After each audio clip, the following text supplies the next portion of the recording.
মুসলিম মহিলারা আর পাবেন না অন্নপূর্ণা ভান্ডার। জুলাই মাস থেকে বদলে যাচ্ছে নিয়ম।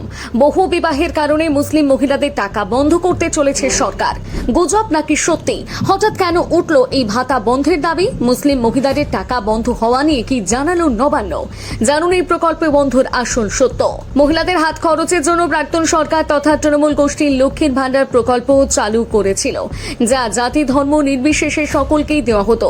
এরপর ২৬শে নির্বাচনের আগে বর্তমান সরকার তথা তৎকালীন বিরোধী রাজনৈতিক দল বিজেপি জানায় তারা ক্ষমতা এলে মাসিক এই ভাতা দ্বিগুণ হবে। ব্যাস, যেমন কথা তেমন কাজ।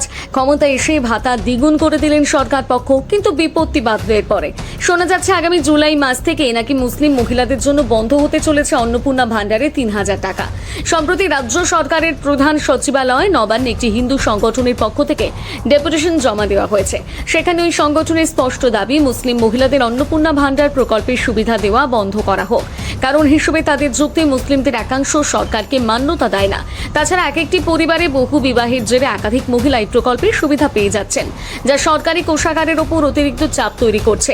আর এই দাবিতে নবান্নে কড়া চিঠি পাঠিয়েছে ওই সংগঠন।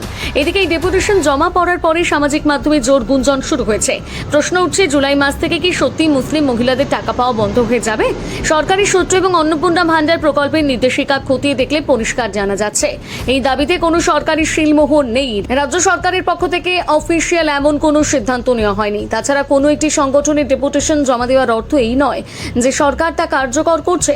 অর্থাৎ এই প্রকল্পে জাতি, ধর্ম বা বর্ণের ভিত্তিতে কোনো ভেদাভেদ করা হয়নি। তাই নিয়ম মেনে আবেদন করা সমস্ত যোগ্য মহিলা প্রতি মাসে ৩,০০০ টাকা সরাসরি ব্যাংক অ্যাকাউন্টে পাবেন।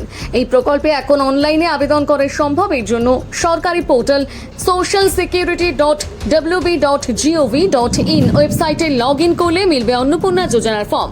তা পূরণ করে সাবমিট করে দিলে ভেরিফিকেশন শেষে অ্যাকাউন্টে ফি মাসে পৌঁছবে টাকা। আপনি কি টাকা পেয়েছেন? জানান কমেন্টে।